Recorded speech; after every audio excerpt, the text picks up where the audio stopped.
Mainit na balita. Do you mind or don't you mind having been called as the head of the Davao Death Squad by the former president? I think he's just joking, sir. In my stint of almost 3 years as the city director of Davao, wala po talaga yan yung sasabihin na you kill him, you kill... Wala pong ganun, sir. So it's just a matter of taking things on your hand. If you will... On record yan, sir, nasa hospital. Hindi lang, sir, nasa hospital, kundi namatay yung pulis natin. So anong gagawin, sir, ng pulis pag ikaw ang nasa sitwasyon namin, sir? Are we going to allow just to kill the PNP there? Pero kami po mismo is nasa front line in enforcing the law. Pero there's no such thing as sabihin na patayin mo lang si ganito, no. Walang ganon, sir. Bakit, sir, yan ba ang trabaho ng pulis? Na pumatay ng mga suspected criminals? Sir, yung mic nyo. Pag dumaban. It's not my view only, Mr. Chair. Thank you for putting it on the record. Pagka-mayor, pagka-prosecutor. Ako, alam ko, dumaan ako, prosecutor, mayor, presidente, alam ko ang trabaho ko.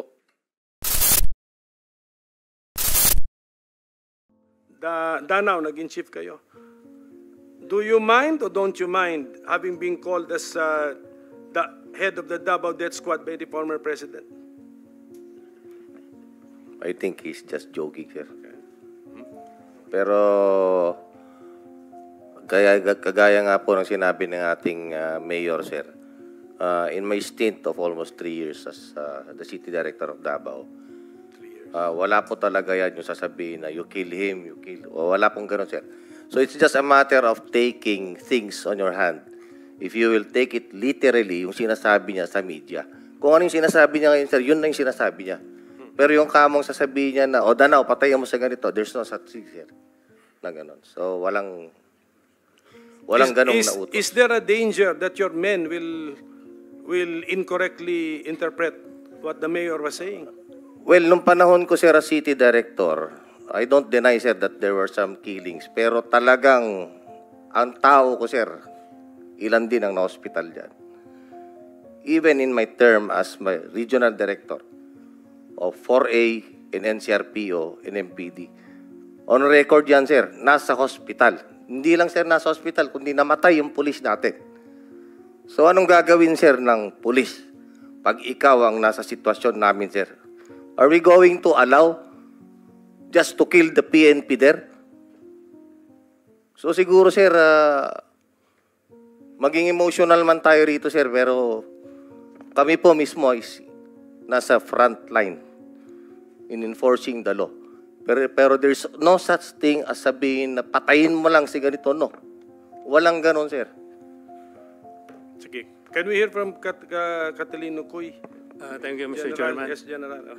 I mind very much me being associated with the DDS because during that time when I was the city director of Davao, it was really a problem for us, especially the unsolved killings. Actually, we had a case in Ombudsman because of that, because of command responsibility. It is really a challenge for the PNP to investigate those cases because even the relatives of some of the victims refused to cooperate. And we believe also, and there was a suspicion that there were really some PNP personnel and even some civilian individuals who are involved in those incidents. Thank you, sir. Okay, Senator Jingo, you have last 5 minutes. Thank you, Mr. Chair. What's up? Yes, Mr. Chair, with the indulgence of the SP Pro Tempore. Says Senator Risa. Opo, Mr. Chair, kasi siguro napansin, pati ng former president, yung shock ng lahat. Bakit, sir, yan ba ang trabaho ng pulis? Na pumatay ng mga suspected criminals? Sir, yung mic nyo. Pag dumaban. Bakit Iba po yung pagka-express kasi kanina, so I had to clarify. Salamat, SP Pro Tempore. Salamat, Mr. Chair. No. Hindi yan ang tanong ko. Talagang, napaka hindi magandang impression po ng mga statements kanina. Kaya I appreciate the candor of Yusek Cuy at pati kanina ni General Danao. Look, ma'am, may I interrupt you? I'm done, Mr. Chair. Kindly. Go ahead, sir. Itong mga to, ma'am, galing ito ng mga sa Academy PMA. Hindi ito mga bubo. Hindi rin ito papayag na utusan mo ng illegal. Doon yan sa academy nila, sa PMA, they are from there to, yung ano talaga yung batas. Kaya pag inutusan mo yan, sabihin mo, patayin mo, sabihin, sir, mukhang hindi pwede yan, sir. I tried. Ako mismo, I tried. Ako, marami akong patay mo. Sir, kulong mo na lang natin, sir. Sabi ko siya, siguraduhin mo lang na hindi ma-release. Kasi gagawa ng kalukuhan yan uli. And they will mag-hold up na naman yan. Yan ang lalo na yung mga kaso na magnakaw, tapos mag-rape, tapos magpatay, o Mr. Chair. Can we let the President complete his sentence? What were you trying to say, sir? That Yes, pagka mag-rape, magpatay, magnakaw, magpatay, and then what do we do with them? Ganun na lang ang sadness ko sa trabaho ko. Thank you. Kaya hindi ko lang sinabi ko yan kasi hindi ko lang sila mautusan ng gano'n na gaya na sinabi ko, putang ina, nag-rape ng bata, yan pinatay, patayin mo. Hindi ko mautusan tong mga to. Sabi ko, karamihan sila PMA, hindi maniwala yan ganon. Sabi man, sir, mahirap yan. Kulungin na lang natin, sir. Walang dumaan yan sila sa... There was never a time na sinabi ko, patayin ninyo yan. Minsan yung harap-harapan sa crime scene, nakita ko yung bata, 3 years old, rape, patay, tapos nandoon yung tiyuhin. O sinabi ko, putang, patayin mo. Out of outrage. In the moment of outrage yung, putang, patayin mo. Sir, kulungin na lang natin yan, sir. Ano nangyari doon, Mr. President? Yung insidente na yun, napatay nga yung tito?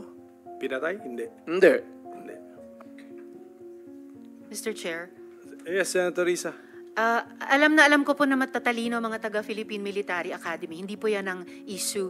Ang kinaklarify ko po ay kanina sinabi nyo na in-encourage nyo ang PNP na i-encourage yung suspect na lumaban. Yes. Para mapatay, para Yes. masabing nanlaban. Correct.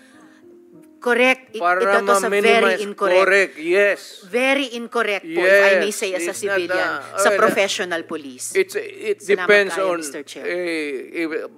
ano na natin yan, ma'am. That's your view, that. It's not my view only, Mr. Chair. Thank you for putting it on the record. Pagka-mayor, pagka-prosecutor. Ako, alam ko, dumaan ako, prosecutor, mayor, presidente, alam ko ang trabaho ko. Yes, Yan salamat ang kayo, totoo Mr. dyan. Chair. Hindi ka nagdala ng syudad eh. You never Totoo had po, a Mr. chance Chair. to solve the problem of a community. Thank you, Mr. President. Thank you for Senator putting it on Hindi record, tayo Mr. Chair. magkaintindihan dyan. Senator Estrada has the floor. Thank you, Mr. Chair. At Alam kung niyo, pabalikin ako, sir, gagawain ko uli yan. Dublado. Your Honor. silence, please. Osaa, silence the gallery, and those who will do that again, exclude them from the hearing hall. Gallery, please do not encourage me. Okay, Mr. Stay President. Okay, Mr. President, it's now Senator Estrada who has the floor. Thank you, thank you. Thank you, Mr. Yes, Chair. sir. Alam niyo po, nag-mayor din po ako ng San Juan, kaya I know where the former president is Marami coming ka rin from. siguro pinatay, sir. Alam ko. Mr. Chair, Mr. President, bibigyan ho namin kayo ng pagkakataon to air your side dahil nung napanood ko po yung mga revelations ng mga resource persons sa Quad Committee sa House of Representatives. Marami po mga revelations po ang mga naglabasan, katulad po ng kay Colonel Garma. Ang sabi po niya, she received a call from you sometime in May 2016. Can you confirm this, Mr. President? Ay, hindi ako tumatawag ng pulis. Bahay? Yung sabi niya doon sa bahay? Hindi ko pinapupunta ng... Before you assumed the presidency, you were still president-elect at the time. Sabi niya May 2016. So I presume you were still president-elect, Mr. President. I do not remember Calling her. calling her. And for what? Yung presidente ako, nandyan na yung lahat nasa akin na Ang sabi po kasi niya dun sa kanyang revelation dun sa Quad Committee, nagpapahanap din po kayo ng isang police officer na miyembro ng INC. Tama po ba ito? Yun po ang sinabi ni Colonel Garma ron sa Quadcom, sa House of Representatives, yun ang Pangulo. I hate to say this, but nagsisinungaling yung gagang yan. Bakit ako mamili ng Iglesia ni Cristo? Di, yung mga aglipay, pati isali ko na lang. Yung Mormons. Why would I zero in sa Iglesia ni Cristo? For what reason? Yun po ang sinabi ni... Kaya, sir, Opo. I am just trying to explain ko kung bakit ako magpatawag ng Iglesia ni Cristo. Di, ipatawag ko na lang yung Mormons, pati yung aglipay. Trabaho nila yan, sir. Ako, Mayor Presidente. Wala akong pakialam kung anong relihiyon ninyo. Trabaho kayo dyan. Alam nila yan. Alam nila yan kung paano ko sila murahin. Do not give me that shit to butang. Mr. President, pero gaano niyo po kakilala tong si Colonel Garma? At kailan niyo po siya nakilala? Saan ba ito nagka-problema itong babae na ito? Hiwalay ito sa asawa eh. Si Niligawan niya ba po? yun? Oh, si Bilila. Niligawan niya po? Sino? Si Garma?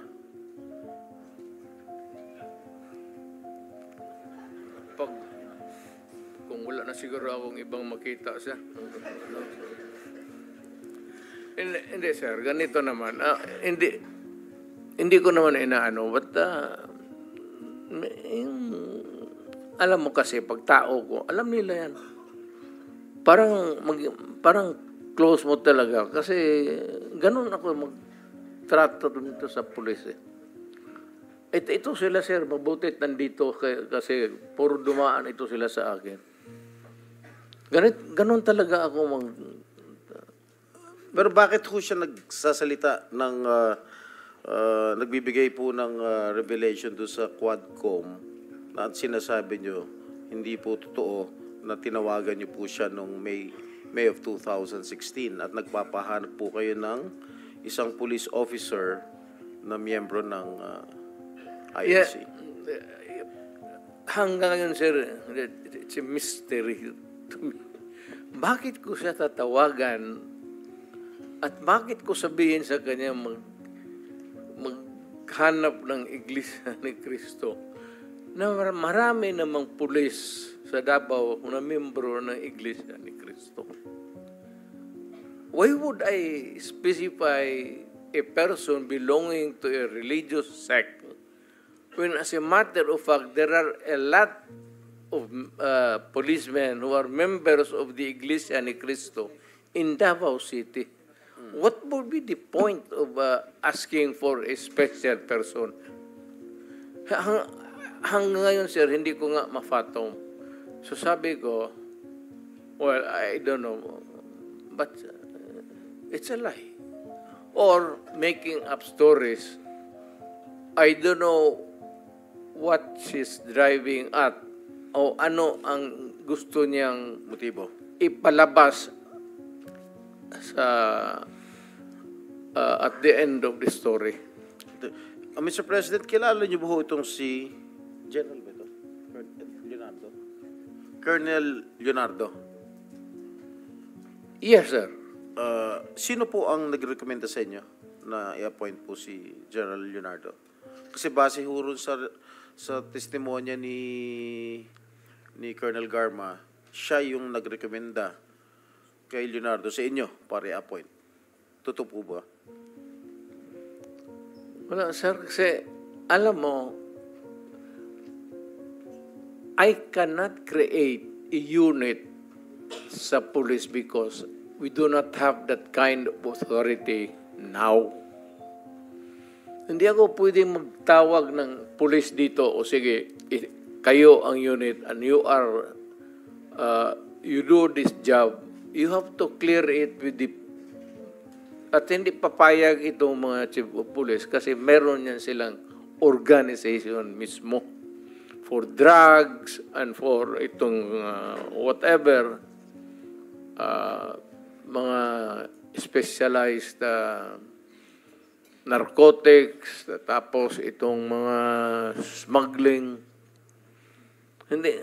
Kasi po ang testimonya po ni Colonel Garma sa Quadcom sa House of Representatives, tinuturo po niya itong si Leonardo na nagbibigay po ng reward money sa mga police officials na nakakahuli o nakakapatay po ng mga drug pushers. Gusto ko lang, at least you can air your side, Mr. President, kung talagang totoong may reward money o wala. Sir, sagutin kita ng ganito. Bakit ako magbayad sa kanila? Trabaho mo nila yan. Kung may pera, bulsa ko na lang. If there is a fund for that, why would I give it to them? Trabaho nila yan eh. The best that I could minsan is pupunta ako. Iyaya ko yan sila na magkain. Or kung may mga problema sila na personal, alam mo sir, ganito yan eh. Yung police sir, maliit lang talaga yung sweldo.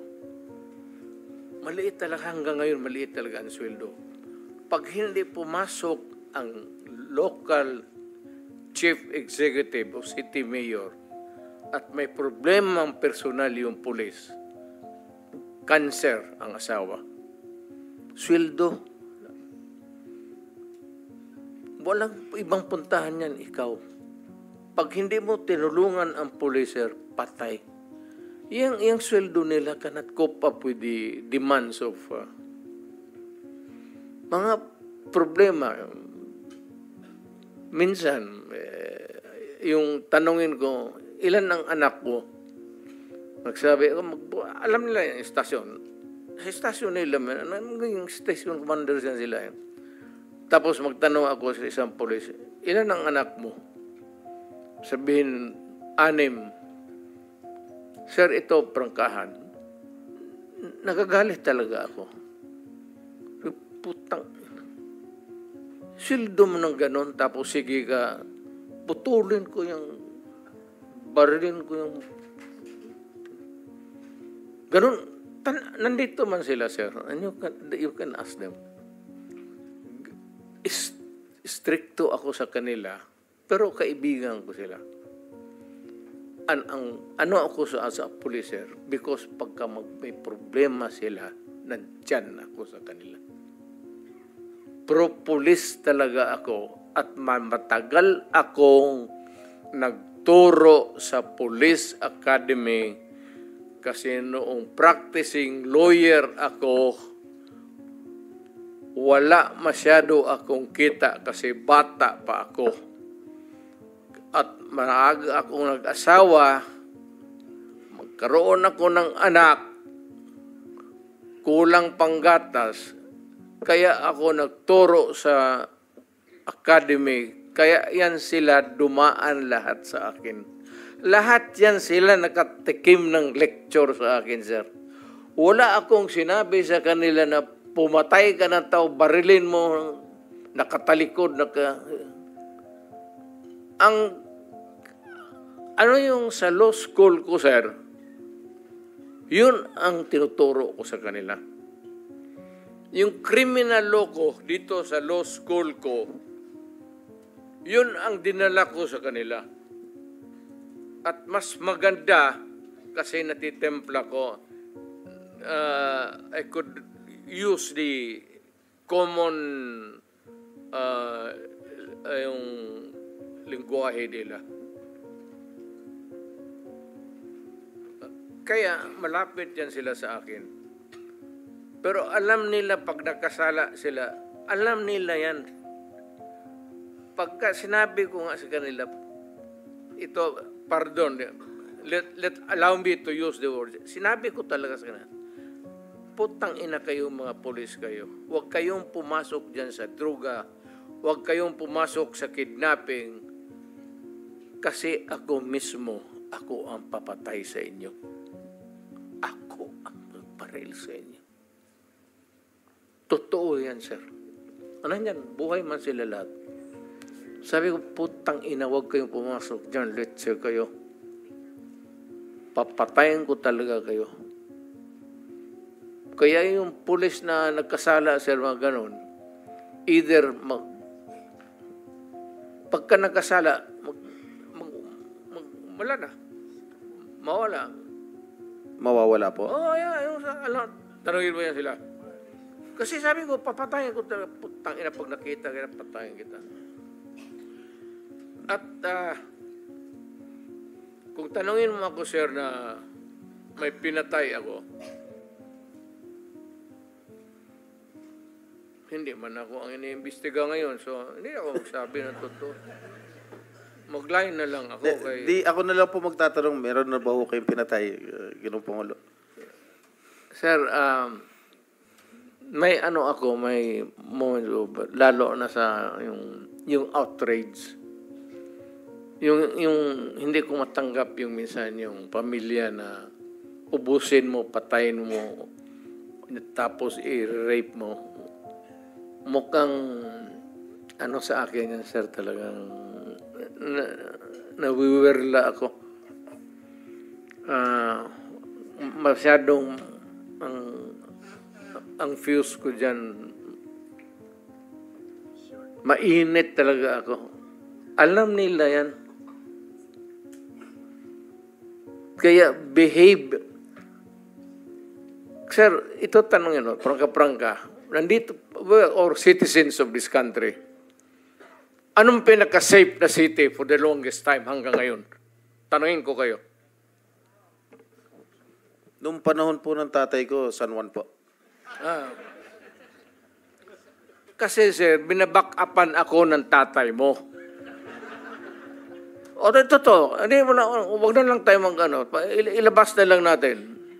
Ang sabi ng tatay mo sa akin, sir, you do what you have to do to make your city safe. Kasi ang Davao nababalitaan na maganda. Kaya ang Davao nag-flourish. Kaya ang Davao malinis. Kaya ang Davao ngayon, anytime maglakad ka, walang gagalaw sa iyo. Alam ng tao kasi pag kamali sila, hindi yung police, they have to deal with me.